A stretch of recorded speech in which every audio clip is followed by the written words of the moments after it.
Hi guys, it's great to see you. I hope you're doing well.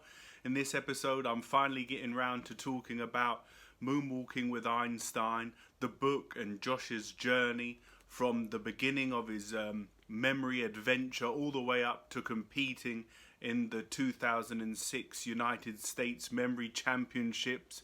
If you want to get a bit more context, you can just head over to a few videos that I did previously up here and here, and just get some context about how I got to this point. Before I get on to the book, I just want to share what's coming up, because it's quite a big book and there's a lot inside it. I've decided to split the series up into 4 episodes. This one will be a general one about the book and Josh's journey. The next one will be about the amazing feats that some human beings have been able to do with their memory, as well as the World Memory Championships and some world records. Then I'll go on to sharing in the 3rd episode about how you can use these techniques to improve your own memory, and the techniques that these mental athletes use.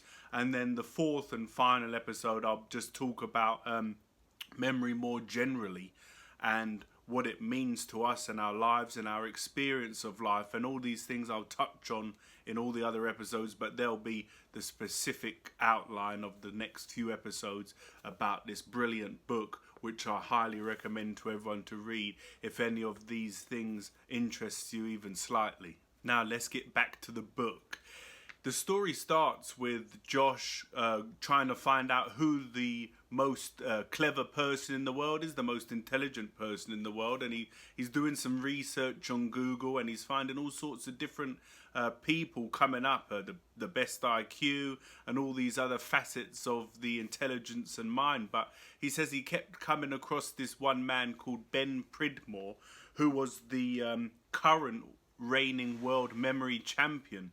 And so he kept coming back to this Ben Pridmore, and some of Ben Pridmore's records were he could memorize a pack of playing cards in 32 seconds, and he could memorize the precise order of 1,528 random numbers in an hour, and he knew 50,000 digits of the mathematical constant pi. And so finding this man and his memory feats really got Josh's interest stirring up. And it wasn't long before he went to cover, he was a journalist, he went to cover the 2005 Memory Championships, and that's where this story really gets started. While he was at the 2005 World Memory Championships, he got talking to Ben Pridmore, and he was quoted as saying, it's all about technique and understanding how the memory works. Anyone could do it, really. And when he was hearing all of the mental athletes, that's what they call themselves, saying over and over again, it's just about technique, it's just about learning the processes, that's what got him really into it, and what made him ultimately work towards competing in the 2006 United States Memory Championships. And I'll just read a little excerpt from the book here. Josh is a very good paragraph about what the book is. This book is about the year I spent trying to train my memory, and also trying to understand it, its inner workings, its natural deficiencies, its hidden potential. It's about how I learned firsthand that our memories are indeed improvable within limits, and that the skills of Ed and Lucas can indeed be tapped by all of us. It's also about the scientific study of expertise, and how researchers who study memory champions have discovered general principles of skill acquisition, secrets to improving at just about anything, from how mental athletes train their brains. So I thought that was a really good paragraph that just says what the book's about. And the book, it's about memory, but it also covers a wide range of topics. And all the chapters cover a different aspect of memory and the brain, and it ultimately leads up to Josh's participation in the 2006 Memory Championships of the United States. So stay tuned to find out how he gets on at the end. And before I get to that, I just want to share what some of the chapters are about, because this book's really fascinating, and like I said, I really recommend that you get it. So there's a chapter on the man who remembered too much. He couldn't forget anything. So his brain was constantly just holding on to all the information that he took in. And there's another man, the most forgetful man in the world. So these are two contrasting chapters, just investigating memory. The man that couldn't forget anything and the man that couldn't remember anything, and how these how these parts of their memory and how their memory functions really had an impact on their world and their life. And it's a theme that runs across the book. It talks, there's many different chapters about all the techniques. Talks about the memory palace, which I'll get to in much more detail in the third in this series, and how to memorize series of numbers by chunking, and also how to memorize poems and scripture.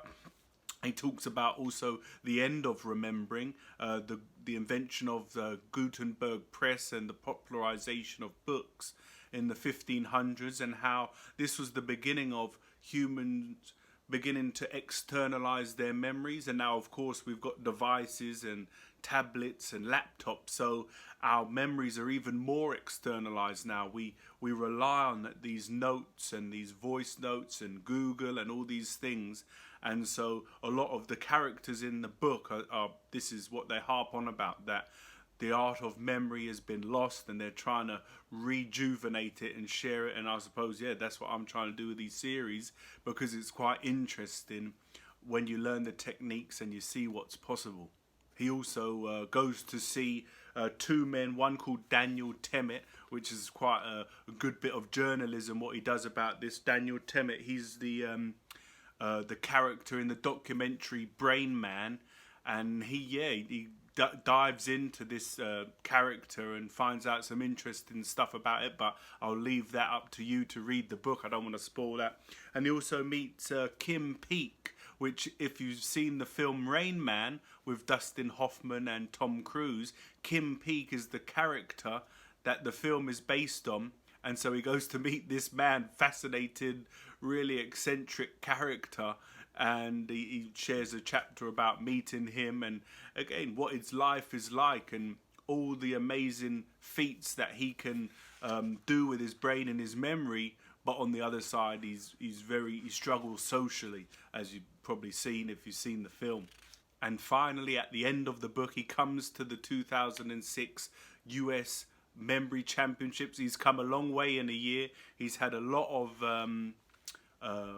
mentoring from a lot of the mental athletes, and he's really worked hard to train his memory and learn all about memory, and ultimately, document it all in the book. It's a great final chapter which builds and builds, and it's intriguing. I can't do it much justice here in a few minutes, but ultimately he goes on to win the 2006 United States Memory Championship. So it's amazing. In the book, there's a distinction between European mental athletes and American mental athletes. He was trained and mentored by a few Europeans, and so they give him a head start. And in 1 year, he goes from just being a little bit interested and curious to winning the 2006 United States Memory Championship. So it's a brilliant journey and a brilliant book. And so not only is this a fascinating book about memory and its aspect and impact on our lives, it's also about what you can achieve in 1 year if you really focus and dedicate and be disciplined, because that's ultimately what Josh is showing us. He went from an average normal person with a memory that's like you and I's to winning the memory championship. So it's really like a motivational story as well.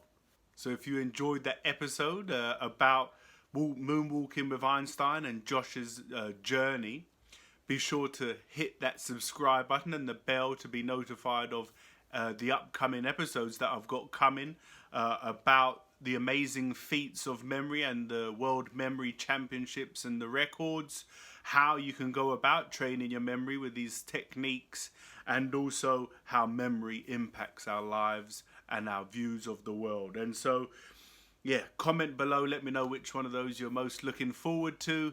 I really hope you enjoyed the episode, and I'll see you soon. Take care now. Bye.